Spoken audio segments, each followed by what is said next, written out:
I woke up that morning expecting the usual winter chill, the scent of fresh pine in the air, and the satisfaction of starting a nice big fire in my living room. Instead, I found an empty spot where my firewood had been stacked the night before. For a second, I thought maybe I was losing it. Had I really misjudged how much firewood I had left? But no, I'd spent hours yesterday carefully stacking each log, making sure they were dry and ready for the season. Now it was all gone. Not a single log remained. Someone had taken it. And it wasn't just a few pieces. My entire pile had vanished, down to the last tiny splinter. What started as frustration quickly turned into suspicion. I stormed back inside and pulled up the footage from my security camera. If some raccoon had somehow developed a taste for firewood, I wanted to see it for myself. What I saw on the screen, though, was far worse. There she was, Susan Carter, the self-proclaimed queen of the HOA, the woman who thought she had a say in every little detail of our neighborhood. And she wasn't even trying to be sneaky about it. With that signature smug look of hers, she marched right up to my firewood pile in broad daylight, barking orders at some poor neighbor who had the misfortune of being in her path. She made a sweeping gesture with her hand, signaling to two movers, who were clearly in on her latest little power trip, to load up my firewood into the back of a pickup truck. And she did all of this without a shred of guilt, without even checking around to see if anyone was watching. She just took it. A mix of disbelief and anger settled into my chest. She didn't even try to hide it. No note, no explanation, no warning. She decided all on her own that my firewood now belonged to the HOA. And I already knew exactly what excuse she'd come up with. She'd probably claim it violated some made-up rule, that my firewood didn't meet her high standards. Or maybe she'd say it was a fire hazard, even though plenty of other people in the neighborhood had the exact same setup. But none of that really mattered. Susan Carter made the rules, and Susan Carter decided when to break them. Fueled by pure indignation, I marched straight to her house. Of course, she'd decorated it to look like the HOA headquarters, complete with an unnecessary American flag display and a mailbox. So pristine, it looked like it had been buffed that morning. I barely knocked before she swung the door open, already looking annoyed, like she'd been expecting me and couldn't be bothered. Before I could even get a word in, she plastered on that fake customer service smile. "Oh, David Harris. Good morning. What a surprise. What can I do for you?" "You can start by explaining why you took my firewood," I said, crossing my arms. She had the nerve to scoff. "Stole? David Harris, that's a bit of a harsh word, don't you think? I just repurposed it for the good of the community." I narrowed my eyes. "Repurposed it? Susan Carter, that was my firewood. I paid for it. I stacked it. And now it's gone." Susan Carter tilted her head like she was speaking to a child. "David Harris, you know as well as I do that the HOA has certain standards. Your firewood was unsightly. It wasn't stacked in a way that matched the aesthetic harmony of the neighborhood. I was doing you a favor by removing it." I gritted my teeth. "Susan Carter, it was in my backyard. Nobody could even see it." She waved her hand dismissively. "That's not the point. The HOA's annual bonfire is coming up, and we needed extra firewood. Yours was the closest and easiest to grab." I let out a dry laugh. "So, you're telling me you just helped yourself to my firewood because it was convenient for you?" Susan Carter sighed, clearly bored with the conversation. "Oh, David Harris, it's just firewood. I don't understand why you're making such a big deal out of it. You can always get more." I clenched my fists, forcing myself to stay calm. Susan Carter had a way of making everyone feel like they were the crazy ones, as if their perfectly reasonable anger was somehow misplaced. But I wasn't going to let her gaslight me into thinking I was overreacting. "Fine," I said, stepping back. "If you want to play it that way, Susan Carter, go ahead. Enjoy my firewood. But just know you've made a huge mistake." Susan Carter gave a condescending laugh. "Oh, David Harris, you're always so dramatic. It's just firewood." I turned and walked away, already plotting my next move. Susan Carter had been running the neighborhood like it was her personal fiefdom for years, bullying people into following her ridiculous rules. But this time, she'd messed with the wrong person. She hadn't just taken from me out of greed. She'd done it out of pure entitlement, believing there would be no consequences. I headed straight to my garage, an idea forming in my head that was so brilliant and devious, I almost laughed out loud. Susan Carter thought she could just take whatever she wanted, without any repercussions. Well, I was about to show her how wrong she was. My hands moved quickly as I dug through my supplies, pulling out everything I'd need for my plan. A few hollowed-out logs, a bag of fire ants, tiny creatures whose bite could make even the toughest person squirm, and just enough patience to wait for the perfect moment. Susan Carter had unknowingly declared war, and I had the perfect way to retaliate. I sat in my garage, staring at the hollow logs I'd prepared, a deep satisfaction bubbling up inside me. If Susan Carter thought she could just take my firewood without asking, I was going to make sure she got exactly what she deserved. There was something almost poetic about it. She had stolen from me under the guise of doing something for the community, but now she was about to unknowingly sabotage herself. I reached for the container beside me, carefully lifting the lid just enough to check on my tiny army. The fire ants swarmed inside, angry and restless, completely unaware they were about to play a key role in my plan. I'd spent hours ensuring this plan would work flawlessly. The logs looked identical to the ones Susan Carter had taken. Same size, same cut, same natural imperfections. But these were different. Each one had been hollowed out, with small openings carved just deep enough for the ants to nest inside. I had tested a few to make sure the ants wouldn't escape until they were exposed to the heat of the fire. Once those logs started burning, the ants would panic, swarming in all directions. And that's when the real fun would begin. I could already see it in my mind. Susan Carter, standing proudly in front of the whole neighborhood, smug as ever, tossing my generous contribution into the flames, completely unaware of what was about to happen. I neatly stacked the logs near the side of my garage, making it look like I'd just replaced the firewood that had been taken. Susan Carter's behavior was predictable, and I knew she wouldn't be able to resist grabbing the fresh logs as soon as she saw them. It wasn't about the firewood for her. It was about control. She didn't care about the wood. She just wanted to prove she could take what she wanted, whenever she wanted. She had done it before, and she'd do it again. And when she did, I'd be ready for her. The next morning, it didn't take long.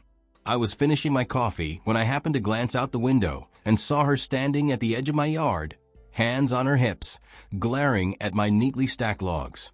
Without hesitation, she walked right over. With the same boldness as always, she waved her hired movers over and started giving orders, as if she were the director of some big production. Even from inside my house, I could hear her bossing them around, saying it was all for the HOA event. I leaned back in my chair, a grin spreading across my face as they loaded up her truck and drove off. Everything was set now. All I had to do was wait. That evening, the neighborhood gathered for the HOA's annual bonfire event. As expected, Susan Carter was front and center, soaking up all the attention. With a microphone in her hand, her voice boomed over the crowd as she went on about how she was bringing the community together, how she was sacrificing her time to make the event perfect for everyone. She reveled in the admiration, oblivious that her moment of glory was about to turn into a moment of utter humiliation. The fire pit crackled, and people gathered around, sipping hot cider and chatting. True to form, Susan Carter insisted on throwing in the first log. She dramatically picked up one of the hollowed-out logs, holding it over her head like some sort of offering, and tossed it into the flames with all the flair of a grand ceremony. The crowd cheered, and the fire caught quickly, bringing a brief sense of normalcy. But then, the ants stirred. At first, it was just a handful of tiny ants, disoriented by the heat, crawling out of a log in search of cooler ground. But in seconds, it turned into a full-blown swarm.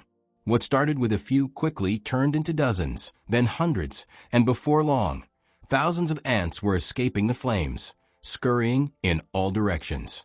The fire pit erupted into chaos as ants landed on shoes, crawled up legs, and bit anything they could reach. The first shrieks were small, but they quickly grew as the full scale of the infestation became clear. Susan Carter, standing closest to the fire, was the first to scream. She flailed her arms wildly, trying to brush off the ants that were climbing up her sleeves, down her back, and into her hair. She stumbled backward, crashing into the refreshments table and knocking over a huge bowl of cider, which splashed all over her clothes just as the ants really began to bite. The panic spread fast.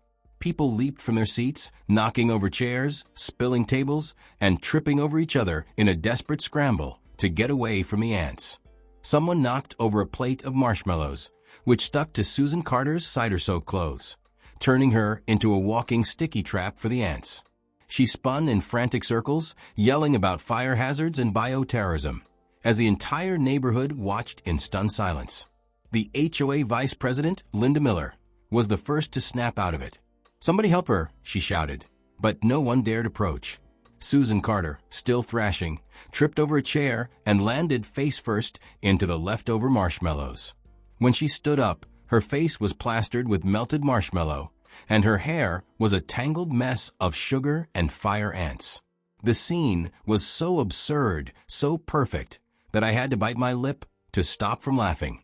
The ants were still going strong, and Susan Carter, realizing no one was coming to her rescue, did the only thing she could think of: she ran. She sprinted past the crowd, through the park, and straight into the lake at the edge of the event space. With a splash, she threw herself into the water, then popped up moments later, gasping and flailing, her hair now dripping over her face like a defeated sea creature. The neighborhood stood frozen, watching in stunned silence. Then, slowly, the first chuckles began. The laughter spread like a ripple in a pond, until the whole crowd was shaking with laughter. Even Linda Miller, still clutching her clipboard, was bent over with tears streaming down her face. Susan Carter, utterly humiliated, crawled out of the water, her once pristine appearance now in ruins. She stomped off toward her car, soaking wet, covered in marshmallow, her dignity shattered. She didn't try to make another speech, didn't attempt to take control of the night. She just climbed into her car, slammed the door, and drove off into the night, leaving behind a bonfire event that would be talked about for years. I stood at the back of the crowd, sipping my cider and savoring every moment of it. Susan Carter had finally faced the consequences of her entitlement. And the best part? She'd done it all to herself. As I turned to head home, a few neighbors caught my eye and gave me knowing looks.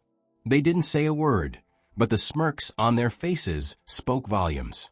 They knew I had something to do with what had just happened, but none of them would ever admit it. That night was a win for me, and as I walked home, hearing the distant echoes of laughter, I knew one thing for sure: Susan Carter's reign of terror was over. The aftermath of the bonfire disaster spread through the neighborhood quickly. By morning, the whole street was buzzing with gossip. Texts were flying, and a few neighbors were still laughing about the sight of Susan Carter running into the lake, covered in marshmallow and fire ants. It was the kind of event people would talk about for years, the story getting more ridiculous with every retelling. Some claimed Susan Carter's screams had startled every dog for miles. Others said she'd swallowed a marshmallow whole while flailing and nearly choked. Each version got more outlandish, and I was more than happy to let the story evolve. Susan Carter, however, was nowhere to be found. Her house, usually bustling with her self-important activity, stood silent. No HOA notices taped to doors, no passive-aggressive emails about trash cans being left out too long. It was like the queen had abandoned her throne. I figured she was licking her wounds, plotting her next move, trying to figure out how to spin the story so she wasn't seen as the villain. That's just how Susan Carter was. She never admitted defeat, never backed down, no matter how clear it was she had lost. By the afternoon, the first official sign of Susan Carter's attempt to clean up her mess appeared. An email with the subject line, "Urgent HOA meeting, attendance mandatory." The wording was as over the top as usual, throwing around phrases like gross misconduct, serious safety violations, and threats to neighborhood stability. It was obvious that she was trying to paint herself as the victim, to convince everyone that the bonfire fiasco was some sort of personal attack against her. I almost felt sorry for her, almost. The meeting was at the community center, and by the time I showed up, the room was already packed. People were squeezed into chairs, some standing along the walls, all quietly chatting. A few people turned and shot me knowing smirks as I walked in, their eyes practically glowing with barely contained amusement. Susan Carter was sitting at the front, looking uncharacteristically frazzled. Her usual polished and composed demeanor was nowhere to be found. Her hair was still a bit frizzy from its unexpected dip in the lake, and her face was set in a grimace of frustration. She was doing her best to hold things together, but she had lost something important the night before: her authority. She cleared her throat, trying to regain some of her usual superiority. "Thank you all for coming on such short notice," she started, her voice a bit too sharp, like she was forcing the words out. "We have a serious matter to discuss today. Last night's bonfire event was a complete disaster, a disgrace to our community, and all of it was due to a deliberate act of vandalism." A few chuckles rippled through the crowd, but Susan Carter ignored them and pressed on.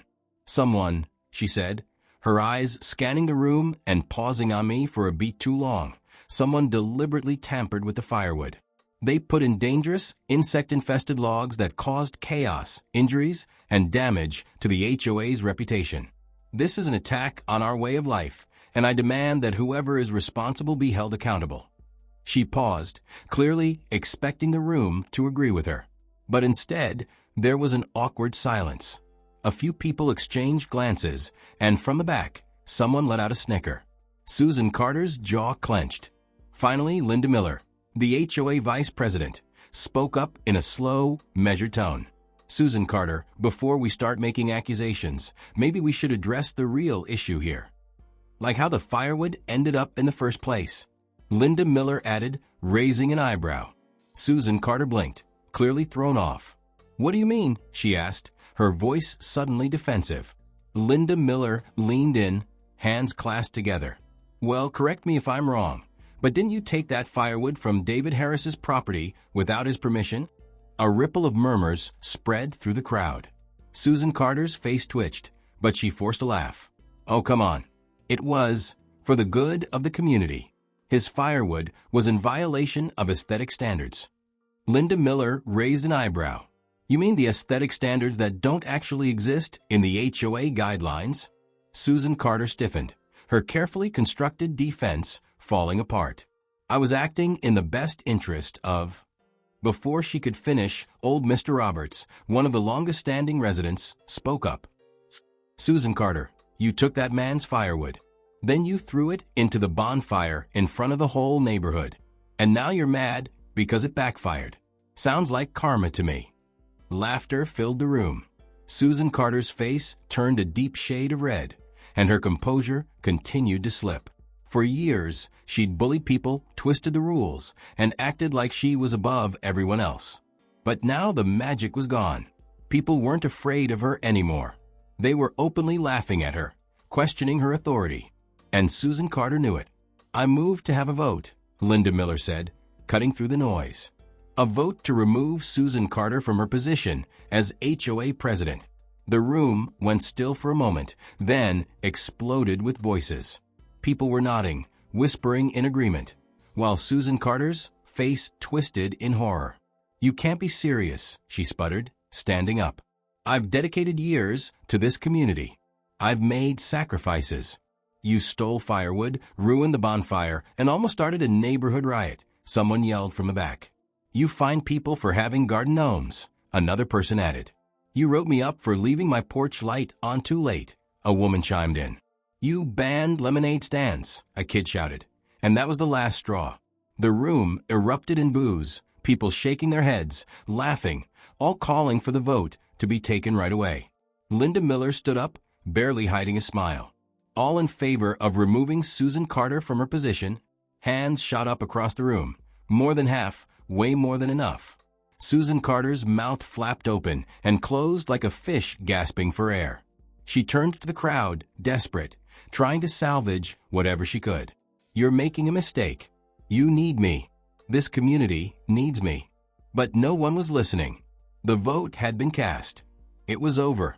Susan Carter let out a strange, inhuman noise, a mix of frustration and disbelief, and stormed out of the community center. The moment the doors slammed behind her, the room erupted into cheers. Later that night, I sat on my porch with a fresh pile of legally owned firewood stacked beside me. The air was crisp, the sky clear, perfect for a small, personal bonfire. As I watched the flames flicker and dance, a few neighbors dropped by, laughing and sharing drinks, enjoying the sweet taste of victory. Susan Carter's reign was over. The HOA was free. And for the first time in ages, the neighborhood felt like a real community again.